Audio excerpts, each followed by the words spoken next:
Hey, what's up, everybody? I'm Bun B, of course, back with my compadre, Dr. Anthony Penn. This is our fourth remix based on the session that we're talking about today, hip hop and Christianity. Doc, you got any questions for me on this? Yeah, I have a question for you, Prof. Okay. So it's clear that hip hop has had a relationship with Christianity. On some level, that relationship has been positive.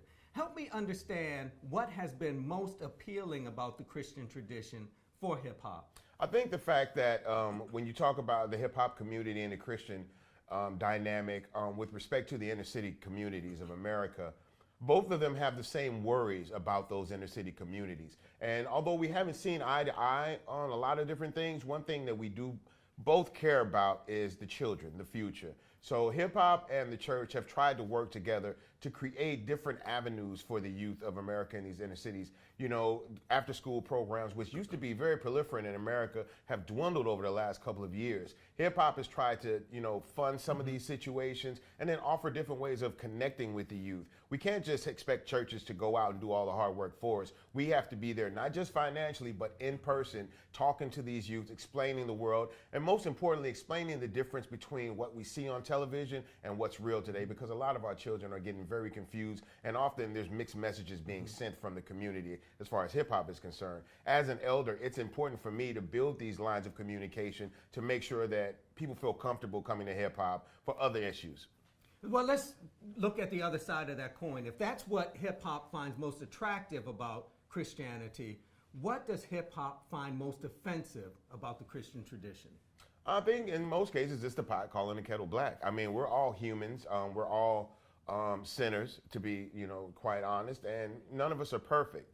And I think that the church tends to point the finger at us and point out our inaccuracies or things that we have issues with. Well, there's a line of scripture that says, don't throw, I'm sorry, he that cast the first stone. I may not know the exact scripture, Doc. That's where I you know come where you in. are, man. I know where you are. But, and there's a bit of issues where even in my own music, where we've talked about different issues with people that we've seen in our community that represent themselves one way from a religious aspect, and as soon as the church doors close, they're out in the world just like me, doing different things, or in certain cases going harder than me.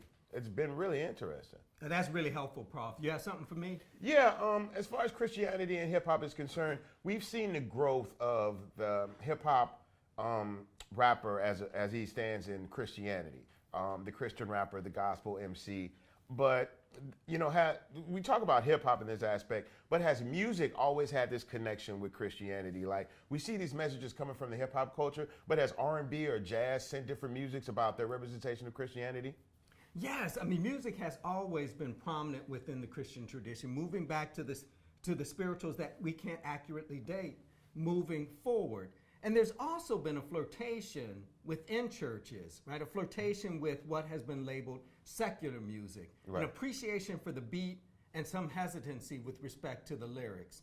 And so for quite a long period of time now, churches have made use of that beat, right? Made use of that rhythm and layered on top of that gospel-based lyrics. And churches have often argued that this was necessary because you're actually supposed to use everything that's available to you in order to get the message across. They've also understood that if you're going to bring in new generation, you've got to do that in a way that speaks to where they are culturally. So this has always been extremely important, but it's also created these frictions, right? So there's been this positive dimension, but there's also been this friction. Right. What are we doing?